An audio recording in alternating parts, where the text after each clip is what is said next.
And for our next take here, me and Sned will be talking about our teams that are in the wrong conferences. We mean teams that don't fit in their current conferences. Sned, why don't you start us off? Yes, I would love to. The Pac 12, I am, obviously, most of you know I'm a diehard Oregon Duck fan, but I'm also a diehard Pac 12 fan. This was the conference I grew up watching every week, late into the night. This is what made me fall in love with college football, to where I would love if the Pac 12 were to come back. I think Cal and Stanford should definitely still be there right now just because the ACC. Cal and Stanford just does not make sense to me at all. You're having these teams travel, 3,000 miles every other week, every 2 weeks, to where it's just, I don't know, I don't get it. It's not fair to the East Coast teams or the West Coast, to where fix that. But overall, I would love to bring back the Pac 12 in general and then also add Boise State and BYU. That way we have the BYU Utah rivalry. And personally, I think Colorado should go to the Big 12. And I think Chase has a few thoughts kind of building off of that. I feel like he'd be a little bit more passionate about that than Yeah, I I am. agree. I agree. The Big 12, definitely Colorado is the right fit. Like that was one of those that we got like in realignment that it was like, okay, yeah, like this is the right place. Colorado belongs in the Big 12. But yeah, talking about the Big 12. I mean, you know who belongs in the Big 12? SMU. 100%. We kind of talking about the ACC here with Cal and Stanford. I couldn't agree more. They don't belong in the ACC. Everybody agrees. I think SMU belongs in the Big 12. Now, the reason I say this, there is something to back this up. They were in the old Southwest Conference. So, I mean, they're an original member of the Big 12, in theory, the same conference. I mean, their rivalries with Texas schools, TCU, you could argue, like, you got Houston, Baylor, a whole bunch that are kind of nearby there. That would be, I mean, they just do. I mean, I don't know how much else. They just the style of play, the way that the team is built, the program. I think overall they would just play, build, have better games, fill more stadiums. I just think it would be better for the conference. Um, and another team I really think belongs in the Big 12 is Nebraska. Nebraska does not belong in the Big 10. I mean, I don't think Nebraska fans like when they play Northwestern, and I don't think they. I mean, no one does. But I don't think Rutgers belongs playing Nebraska every single year. Now it's been 13 years now, and it still feels wrong to me. Honestly, I don't like it. I think Nebraska belongs in the Big 12, like 100%. Just culturally, it just fits so much better. And of course, they were in the Big 12 for many years, and they were a blue blood of college football in the Big 12 and the Southwest Conference and the Big 8 Conference. Got to give respect to the Big 8 too.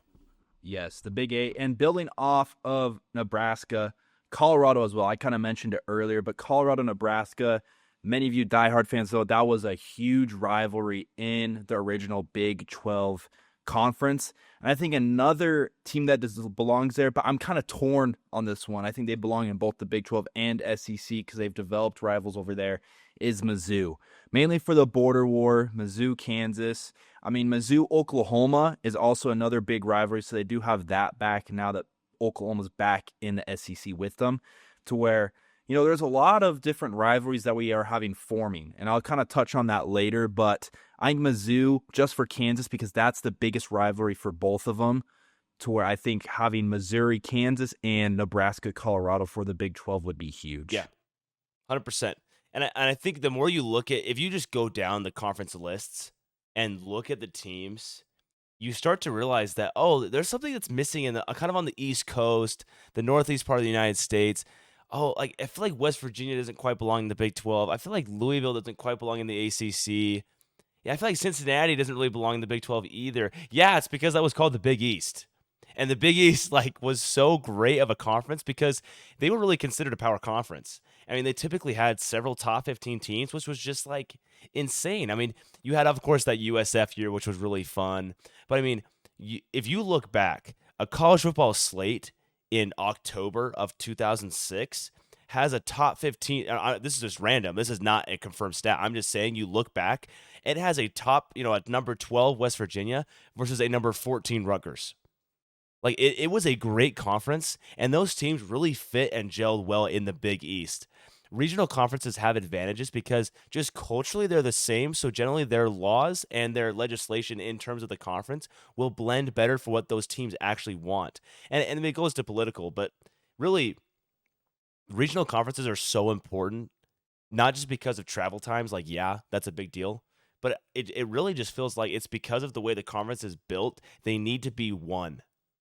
And it helps when they're geographically and regionally based. The Big East needs to come back. You had West Virginia, Louisville, Cincinnati, USF, Syracuse, a whole bunch of really fun teams. UConn was actually, they made the Orange Bowl back then. That was awesome.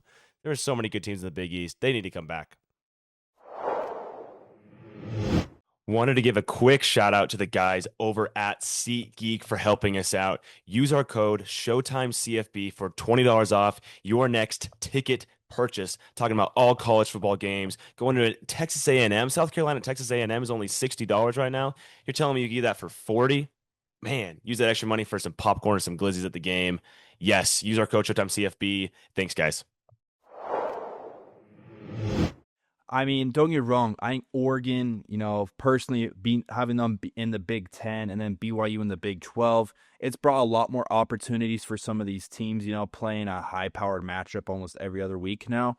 But yeah, I do miss it being kind of more geographic because, you'll have someone kind of cross states in a move, and then you kind of have that rivalry with neighbors.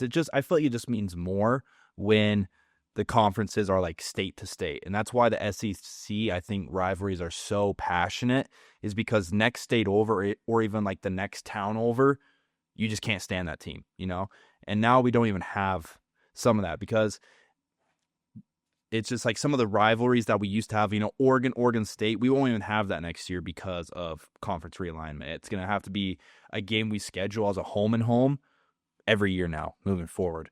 But as much as I do love the old conferences, I do feel that some of these new rivalries are kind of being formed. We have Oregon, Ohio State, Washington, Ohio State, or Penn State, or Michigan. Kind of all these teams have kind of been in the playoff the last few years and have played each other. I feel like that's kind of a developing rivalry. Texas, Georgia, I feel like is another. BYU, Arizona State, Chase could probably agree with that. I feel like that's a rivalry developing. I know BYU fans and Arizona State fans who just don't like either team, or like I guess the other team. Utah TCU, huge Mountain West game back in the day. Lots of implications all the time. And I kind of touched on it earlier. We have Oklahoma, Missouri now, another old Big 12 rivalry that's been reborn, to where I do think this realignment has brought us some good new rivalries, or old rivalries are back, but I just miss the geographic conferences so much more than I love the new ones. Yeah, I couldn't agree. And I actually think that college football, I mean, this is realistic. I think that it low key goes back to that. I have not lost hope because you see the advantages and the disadvantages more so. I mean, you're looking at the Big Ten has really suffered, and the ACC with 3 time zones apart. And it's not just football. Football, I think, really actually doesn't take it as bad. It's when you have a weeknight volleyball game in January. Like that's really where it comes from. And it is so much harder on the students. I mean, we can go on this forever, but I mean, I think teams are realizing that, yeah, maybe we actually don't play very well when we're playing at 2:15 in the morning our time. Like maybe we don't play very well. So maybe this is not in our best interest to be playing at USC as Rutgers. Maybe we don't like this. So I think that there is legitimately chance that over time it will actually form back geographically. It is tough when money matters. 100% it matters, but I actually do have hope for college football. Some people think it'll never be the same. I do think that it could go back. Not maybe the same conferences, but I think there's hope. There's actually one more I want to talk about in the SEC. I think there's several. I think there's a couple teams that belong in the SEC as well. This might be controversial, but I think Florida State, Clemson, and Miami. Now, not all 3, but 2 of the 3. I think more Florida State and Clemson belong in the SEC culturally. Florida State especially, they're the top one for me. I think Florida State, just the way that program is built, would fit so well in the SEC. I do not feel like they belong in the ACC. No, I completely agree. And then, adding Miami, you have Florida, Florida State, Miami, especially with the SEC's new, protected rivalries, 3 games every year. You just have those teams play each other every year, and they already do. But making it a conference game, I think it would mean that much more. Because, you're having Florida play Florida State and Miami almost every year, and they're non-conference games to where it's kind of yeah, they mean a lot still, but they can still win the conference losing those games, And I also agree with Clemson, because Clemson, South Carolina, that's their biggest rivalry, but they're not even in the same conference. To where I think, yeah, I do agree with Chase. I think over time, college football will be fixed. Yes, NIL, money, that's a whole other conversation. We could probably make an hour-long podcast about that. But I do think a lot of these old traditions and old rivalries that so many people love are starting to get lost. And like Lincoln Riley at USC this last week, they played at 8 o'clock California time against Michigan State. So what? 11 o'clock midnight for Michigan State, that whole game pretty much. And then the next week, USC's playing at 7 a.m. their time, to where, I don't know, there's a lot of things I don't agree with, but I do have hope for college football, like Chase said. I do think it will return to its original form. I don't know how long it'll take, but I do think a lot of these fans are starting to see, and even programs, this just doesn't work as much as we thought it would. Yeah, and remember, when college football is built on money, where does that money come from? Ultimately, it comes from the fans. Because most money comes from media deals, and that's, of course, built on the viewership of the fans.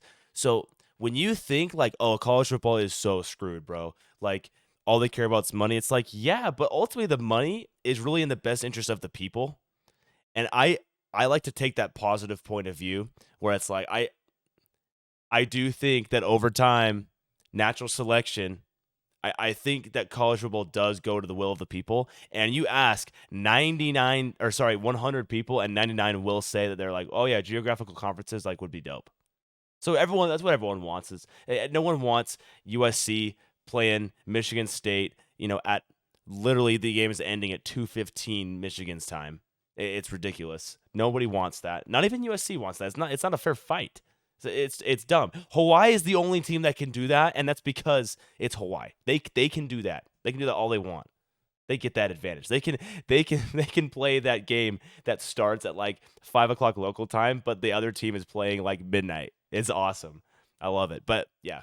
Well, and building off of that, this will be my last thought before we wrap things up. I think it also is big for the fans when it is geographic, because then you can go to these away games a lot easier, Oregon, if BYU, BYU playing Colorado or BYU playing Arizona. I mean, I feel like the Big 12, besides obviously UCF and West Virginia, I feel like the Big 12 is pretty compact. It's pretty close. You can travel, but not being able to travel to a Utah game now for Oregon, or Utah fans traveling to USC anymore, to where I think that also makes a huge difference, because then you'll have these bigger away crowds. I mean, bigger teams will always have their faithful that are always there, but I do think having it more geographic allows for more away fans to see their team in an away stadium, which is a fun part of college football. Yeah. Couldn't agree more. But anyways, guys, let us know who you think are your teams that don't belong in a conference. There's many more. We just kind of grazed the surface, just kind of all right, yeah, who do we think doesn't belong? But there are plenty more, and with all this realignment, there will be more. And we love you guys. Thank you for watching. Let us know in the comments or on Instagram. We'll be making a graphic about this on whether or not your team belongs in your conference. But anyways, signing off from Showtime College Football. Hey, Go Ducks, Go Ducks.